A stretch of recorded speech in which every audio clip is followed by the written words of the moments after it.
What's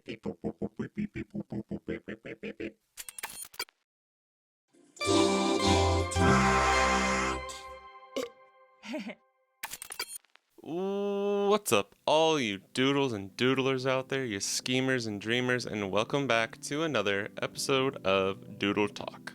This is episode 16, and yeah, thanks for coming, thanks for watching. Grab a seat, get comfy, and we'll jump right into it. So recently, for me, really not much going on. The cherry blossoms in Japan hit their full bloom, and unfortunately, like everyone, like the weather predicted, it started raining, and it went from like kind of nice and warm, nice blue skies, warm for a couple days, and then went back to raining like basically every day, and it got cold too, which sucks. It feels like we're back in like, I don't know, early January or something, but did get a few days where the cherry blossoms were really pretty and got to see them properly and stuff. Didn't get to have like a hanami picnic kind of thing, but it's really hard to actually time that. And the sakura, like the petals and stuff, kind of stick around. A lot of them have fallen off because of the rain and wind and stuff, but until they like turn fully green, after like they go from like they start as the bud and then they go pink and then they turn green, they kind of just like normal trees again.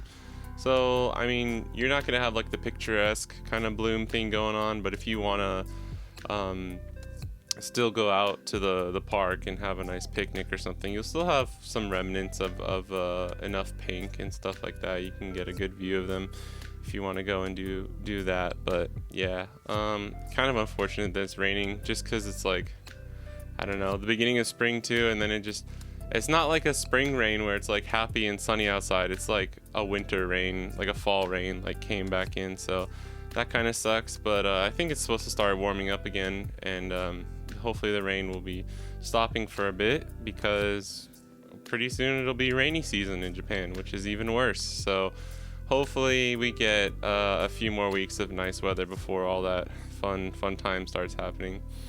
Besides that, just been drawing, just been having a good time. Been drawing a lot more lately than like a lot of just like sketching and character design kind of work and stuff, which has been really good. I'm really happy about that. I haven't been working on as many like actual like projects, like full focus projects or anything, but been doing a lot of like always, kind of just trying to figure out what kind of style I want to lean towards and stuff. And I've been doing a lot of studies of Adventure Time characters, looking at a lot of like the original sketches from Pendleton Ward, the creator of Adventure Time, and some of the people that worked on the show. I'm kind of trying to go through actually and find a lot of like the main directors and like character designers and stuff, and like I know I follow some of them on Instagram and stuff, but yeah, it's really exciting kind of just like seeing, especially because the show has ended now and it's like been a little while since then, and you don't see that style. I mean, you do see that kind of style like still reverberating throughout like Cartoon Network and other shows and stuff like that, but yeah, it's really interesting to look back on it now because it's been a while since the show ended, and it's such a beloved show, and like rightfully so, especially towards the end. I haven't actually seen like all of it all the way through. It's something I've been meaning to do for the past couple of years, but yeah, I love the character designs. It's super awesome. And yeah, it's been helping me stay consistent with some of my drawings because I've been looking at character sheets, and like luckily Adventure Time is a simple show. Like the characters are like simple. It's simple shapes. You can break it down really easily. I mean it's like you know, some of the old Disney cartoons or characters like Mickey Mouse, you know, he's a big circle for the head, two other circles for the ears, and like I think one of my problems is I try and just like be like loose and rough, and like if you draw a character enough times yourself, like you're gonna know how to draw it. But if you're kind of switching things up, or if you are trying new styles and stuff, like if you don't have you don't have to use the Loomis method where like you're drawing the face, like the structure built out of the shapes that we like know and like modern style and stuff. You don't have to go that far for everything, obviously, but like it really does help to break things down into simple shapes, and then like to be consistent, you know, like, okay, if a character is like, you know, 4 heads tall, and you know the head, like for Adventure Time, a lot of the characters, it's just like a circle for the head, right? And then you kind of build it out around that.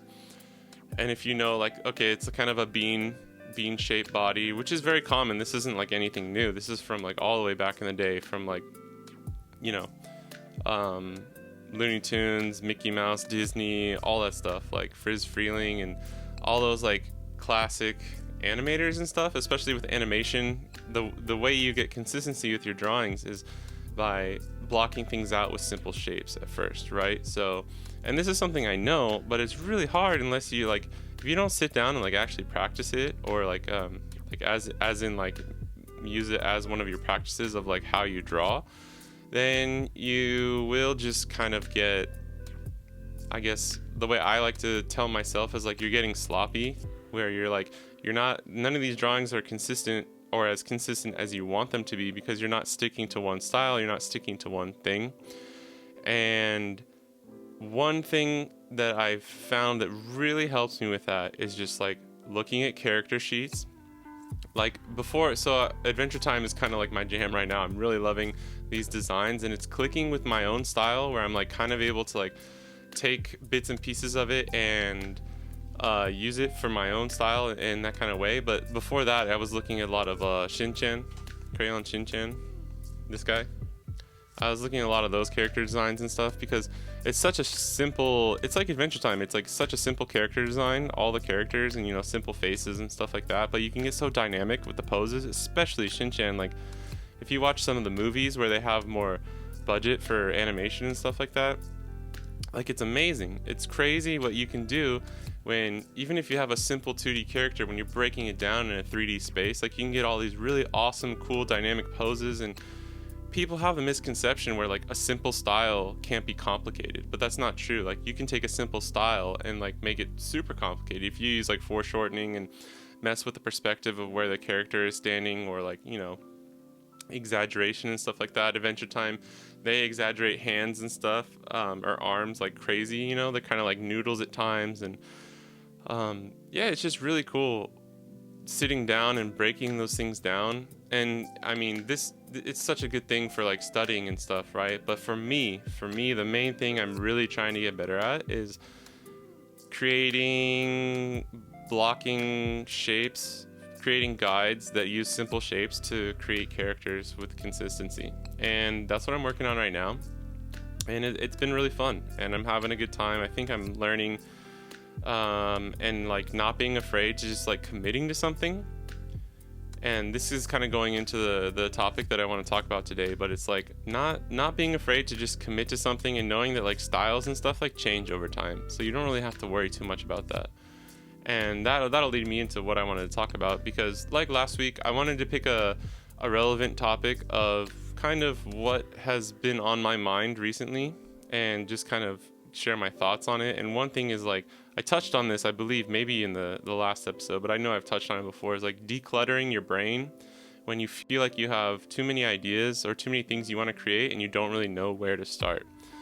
So this is a problem for me, and this is something that happens a lot, and this is actually why I started introducing more like strict rigidity I don't know, I forgot that word, rigidity, into like my character designs and like how I'm approaching things, where it's like, okay, don't worry if you don't like this style, or like if you think it's too simple, or if you think it's too XYZ, just stick to something for a little while and like make small adjustments, right?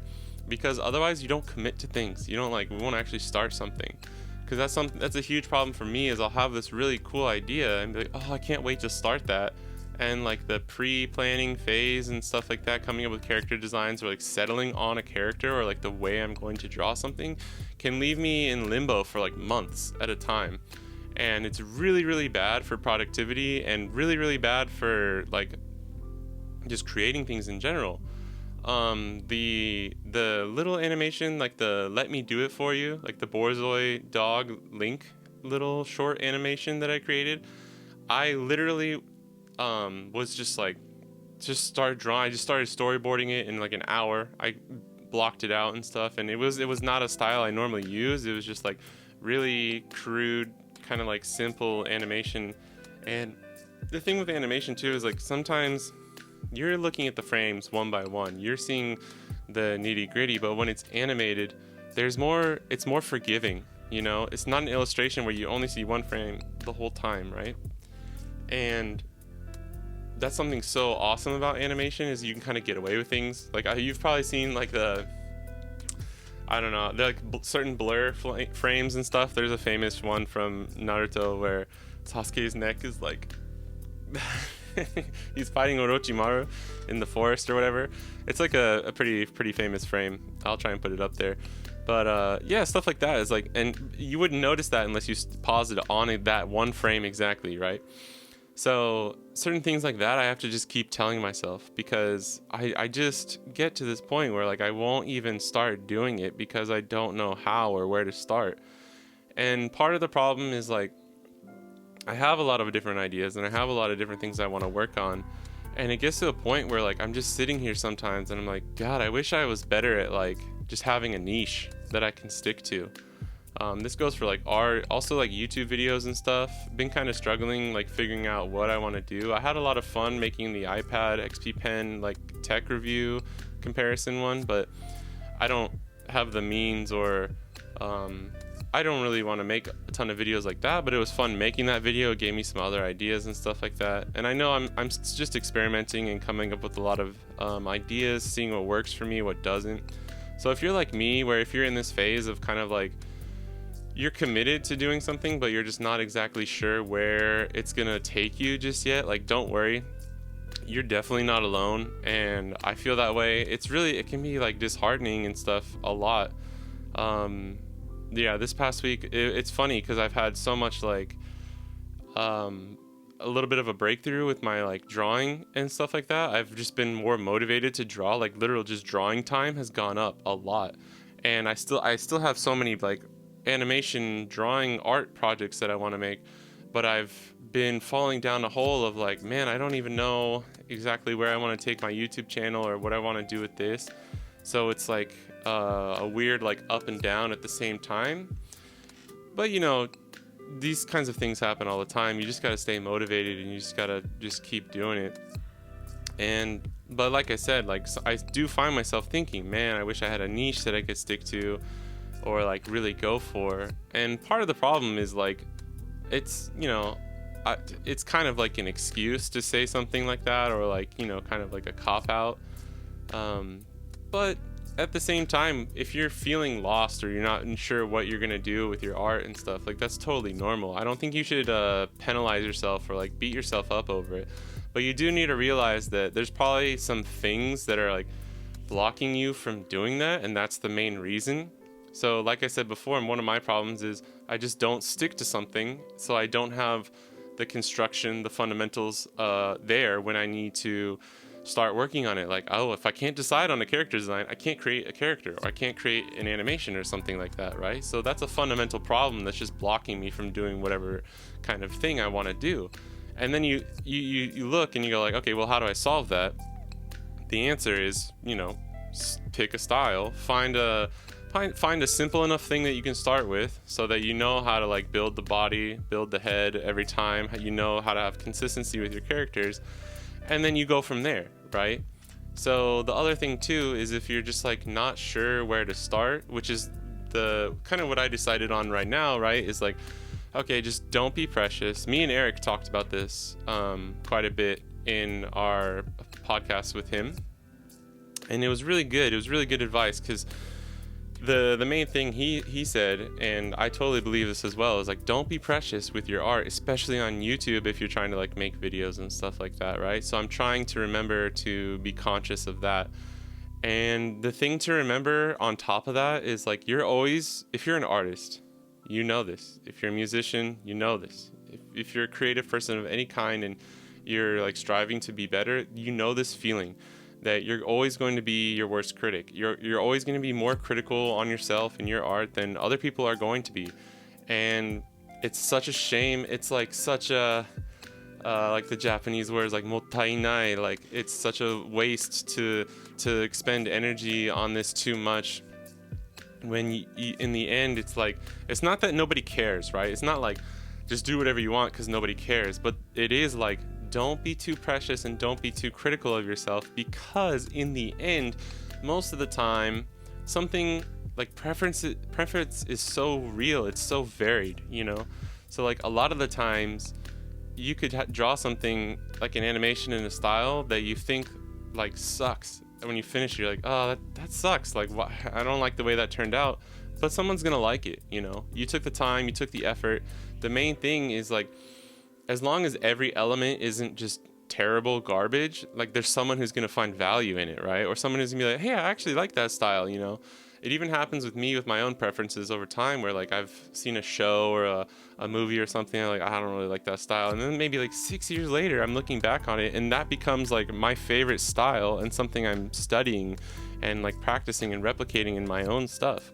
So those things change. So it's just like, don't be precious, you know, and try different things. I don't have, you know, I'm still searching for like kind of my more niche kind of thing that I want to get into, but that's probably the harder one, honestly. Like, it's hard to be proactive about that, and I like to find solutions that help me be proactive with things whenever I'm in this kind of conundrum, and I really don't have a good answer for that, which is unfortunate. I'm sorry for anyone who's hoping for a solid answer on that.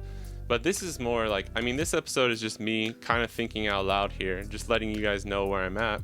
And hopefully if you're someone like me, you can relate and just know that like you're definitely not alone there. And as far as trying to figure out my niche better and find out what I want to do, this kind of goes back to, Eric was also mentioning this, is like, you have to just try things out. Yeah, because we were talking, I asked him, the question was like, if you're a beginning YouTuber, if you're a beginner, like, you know, video creator or like content creator or something, should you focus on more polished videos from the start, or should you just kind of like get as many out as you can that are up to a certain standard of quality, right? Like, don't just like put out garbage and be like, why aren't people watching? You know, like, that's not going to be helpful. But the main thing that he recommended as well was kind of just like, yeah, just try a bunch of different things. You're gonna find, I think this is the balance, right? This is kind of like, to close things out here on this discussion, I think the balance for this is like finding the thing that the audience, your viewers, your fans, whoever it may be, the people you want to show your stuff to, finding out what gets their attention and like has them give you the most views and like the most appreciation from the viewers, because that's what's going to matter to you probably as an artist at the end of the day. And then the other half of it is finding something that you also enjoy and it's something that you want to make. So this is like, you know, it's a recipe that's there, but it's super hard to figure it out and like actually achieve what you want to do, right? It's not easy. Just find something that viewers love to watch and something you love to make. But you're not going to get to that point until you find the easy part here, right? Is like, you can tell what the viewers like based on just how it performs, you know, YouTube and Instagram analytics and stuff like that. You can see what people like. And then the other half is kind of like, and this is something you're going to have to reach anyways, because if you're doing something you don't want to do over and over and over, you're going to get burnt out. You're not going to want to do it anymore. And eventually you're not going to make that stuff anymore. Like, it's not going to be a viable solution for you as like something that you want to make as content. So don't forget that part. But you can start from seeing like what works with people, what's getting the most views, what's getting that. And then maybe, you know, you're like, okay, I'll do another video like that, or I'll do another art thing like that. I didn't like this part though. Like, it wasn't fun to do this part of it. So let me change it. Let me keep the premise is kind of the same, but I'll change it a little bit and I'll make this kind of video and stuff like that. And I think that's probably the best way to do it. That's what I'm trying to do right now. It's when you're in the middle of it, when you're going through it, when you're in the process of doing all this stuff, it's really not easy. It's really hard to like just tell yourself, don't worry about that one. Like, we'll make another one and just keep trying. But that's what you got to do at the end of the day. And, you know, don't be too precious, keep making things and be conscious of what's working and what's not working. Because I think that's the third step. That last part of being conscious of what's working is kind of what's ultimately going to help you make the best product, the best thing that you want to make, you know? So yeah, that's just what I thought on that. Another just little kind of top of the head, what I've been thinking podcast this time, and keeping it short again. I hope these shorter ones are more enjoyable for everyone. Let me know if you do like this kind of thing. Or if you have any other topics that you want to hear me talk about, let me know. You can always just post a comment and let me know. And if it's interesting or if it's something that I also maybe relate to or want to talk about, I'll definitely talk about it. So, yeah, for now though, just thanks for watching, and I'll catch you guys in the next one. Peace.